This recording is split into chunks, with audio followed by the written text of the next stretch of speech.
Community on edge as police in Tracy, California investigate the murder of 8-year-old Sandra Cantu. Many parents in that community are fearful about the safety of their own children. We're going to speak to Sandra's mother and aunt in just a moment. But first, NBC's George Lewis has the latest on the investigation. George, good morning to you.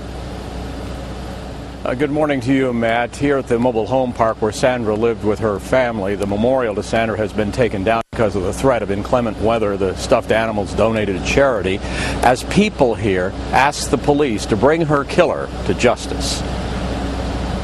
It just doesn't make sense to people here in Tracy. Why Sandra Cantu, described as sweet, kind, popular by those who knew her, could end up being killed. Her body discovered inside this suitcase that had been disposed of in a pond north of town.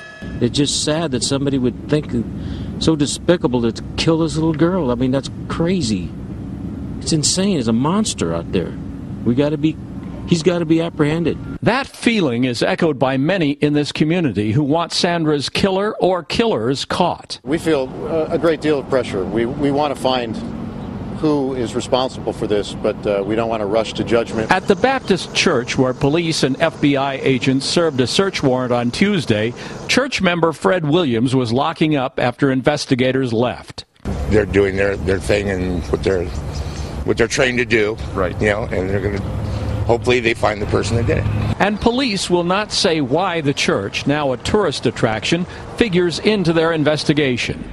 At the school that Sandra attended, the psychologist in charge of grief counseling says Sandra's classmates are deeply upset, many having nightmares and trouble sleeping. They're mad about this, and they want to know who did it, and they want to know how somebody could do this. Sandra's aunt and uncle paid a brief visit to the improvised memorial to thank people for their expressions of sympathy.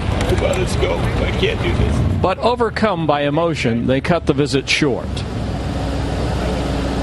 So, Sandra's aunt has been telling reporters the one thing that keeps the family going through all of this is the support and the solidarity of the community. Matt? All right, George, thank you very much. It's such an awful story. Sandra's mother, Maria Chavez, and her aunt, Angie Chavez, are in Tracy.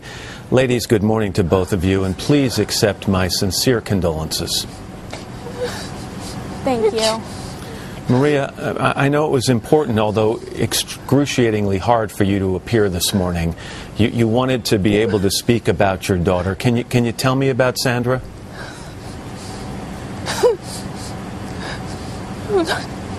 I loved her so much. She was happy.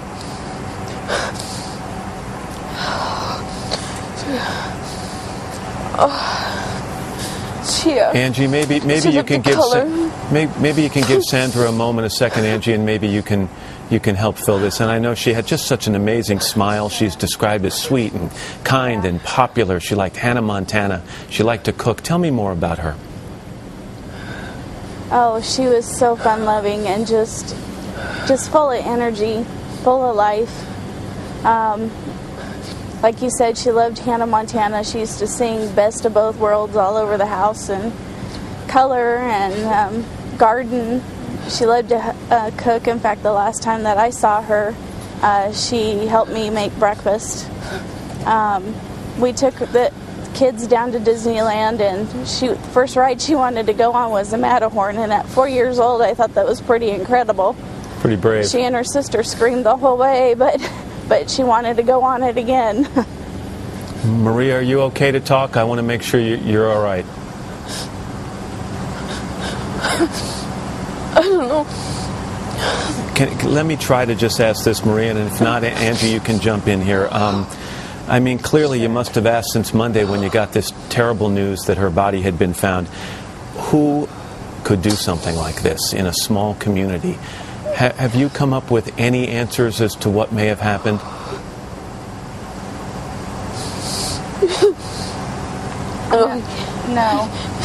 No, we don't have any idea who could have done something this horrible to her. We just are praying that whoever did this gets caught and is brought to the full extent of the law. There was the questioning of a local pastor recently, a guy named Lane Lawless. He lives close to your home. Police talked to him for something like 3 hours, then searched the church. I understand he's the grandfather of a girl that Sandra played with. What's your knowledge of Pastor Lawless? I don't have any knowledge of him, but it's true that he did play, that Sandra did play with his granddaughter. Have you haven't, or anybody in the family, spoken to Pastor Lawless since this happened? No. Maria, talk to me a little about your community. I know there's been an incredible outpouring of emotion and support from the people who live there in Tracy. What have you been hearing?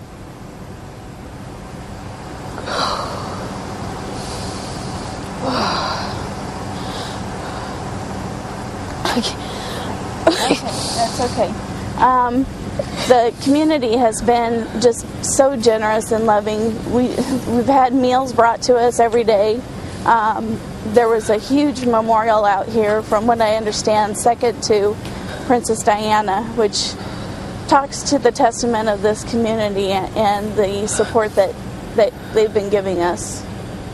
And Maria, I'll say it for you, but I know you thought it was important this morning to please make sure that you thank the police for all their continued efforts and what they've been doing over the last several days to try to find not only Sandra when she was missing, but also now find the person who did this. And you know, Maria, my heart breaks for you, and I'm sorry that you're sitting there in that situation, but I know you wanted to share a little about your daughter, and we appreciate you. And Angie, thank you so much for being there as well. Our prayers are with you and your family. Thank you.